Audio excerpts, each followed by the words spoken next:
Hey guys. Oh, hey. Thank God.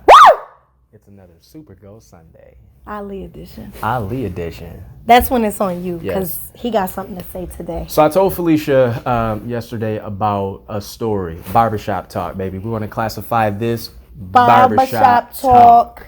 That's what it is. So I'm at the barbershop with my sons.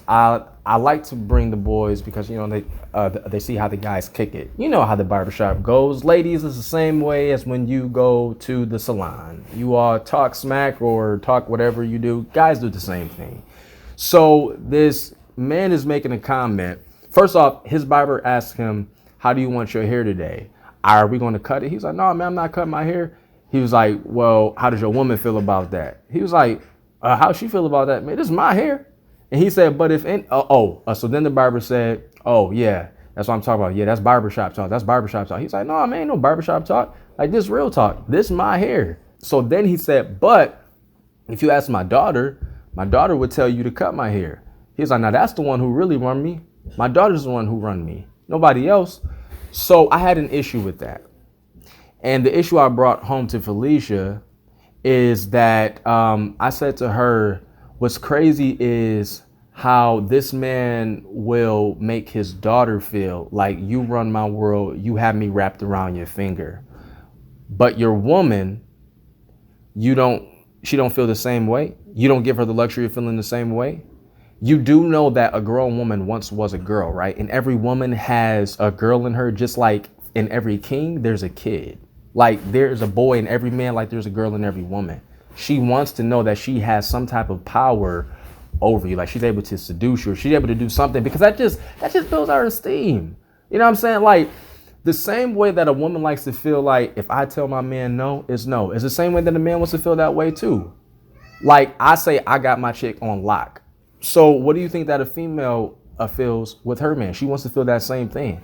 So I just think that it was very inconsiderate of him to esteem his daughter in that way, but then not his wife. And this is his wife. So my thought is, what do you think about that? And I want to know, Felicia, what you feel about that too. Um, this isn't the first time we ran into the situation at the barbershop. It's not? Remember? No, I don't remember. So when you used to get your hair cut at the very first shop that I hung at. Yes. Up north? No, the one that Faye was working at. Okay. Yes. And the barber, Sharif was getting his hair cut one time, and he turned around and he looked at me, he being you, and Sharif says, "Babe, this low cut high, like whatever you were asking me," and I was like, whatever I responded. And then the barber, the next time he cut your hair, he didn't ask Sharif what he wanted. He was like, "What you want him to have today?" Right. But it was in a condescending way. That was our last time going to him, but that was in a condescending way. And it was like, first of all, this is what I say. When I had my blue hair, I loved my blue hair. I know that many of you did not, but I did. I was confident. I was comfortable. But there was a point when Sharif was like, "I'm done with this." Okay. It was out day of. Right. Sharif has to look at me all day. I'm very aware of, being myself in my marriage and, staying true to who I am. But ultimately, marriage is about compromise and attraction. And I do want you to remain attracted to me. The woman or the girl, however, that you started to date, I want that to also be the woman that you're looking at and you're married to every day. And if it's something about me that doesn't please you, I don't want to do it. Right. I don't want it. And then a lot of times I'll say to my husband, "Okay, like, what are you in the mood for?" Like, he wanted long hair. That's why I have these. He was like, "I'm in the mood for long." Okay, then you gonna get long. Right. I don't really understand why couples are in battle. Right. Like, it should always be a positive schema circulating in your marriage or in your household. It should not be this, I'm trying to show you that I'm stronger or I'm better or I don't need you. I don't want to be tough with you. Right. You know what I mean? So I don't think that was the right. And then to say it to other people. Yes. Right.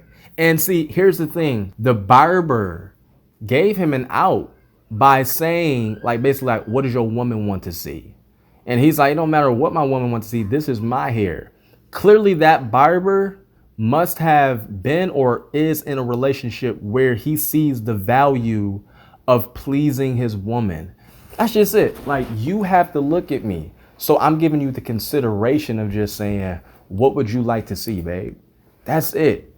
And just the same thing that Felicia was saying, which I want to strongly urge you right now, because for me, this is the whole point. The power struggles that we go through, sometimes it's very irrelevant.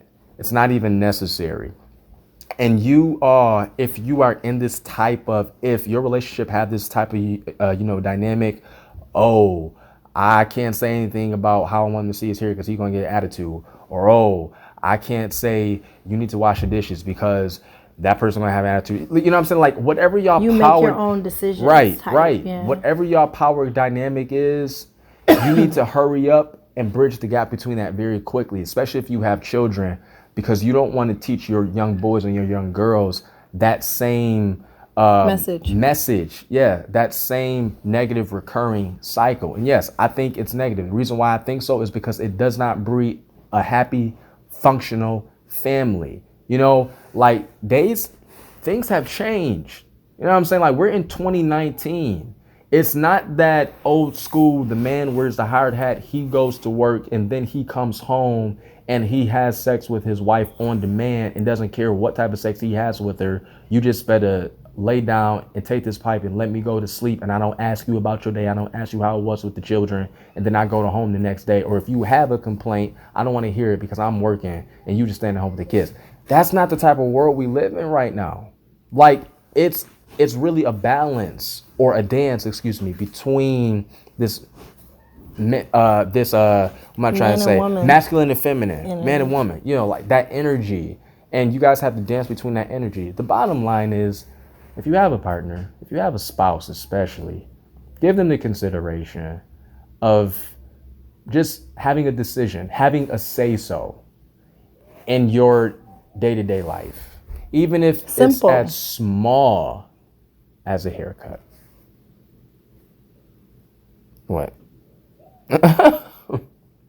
He's so fine. So fine, so blow my mind. I'm just so attracted to you. You have been saying that too. I've never stopped saying it. And that's why I said you have been saying that. You have been saying that. You're just so fine. Sometimes I just get blown away with your attractiveness. Yes. Oh, thank you. Thank you. Especially, it goes in overdrive when I get my hair cut. That's what I think. You always say, regardless if you didn't have a hair, but this kind of makes them me eyes shiny, pop shiny. extra. They do. I can see that mouth. My skin lips be glowing. Look all soft. Right? I want to just. Exactly. That's what I'm talking about. Close this video out, girl. You crazy. Until next time, guys, when something seems bad, turn it around and make something good. Blessings. Peace.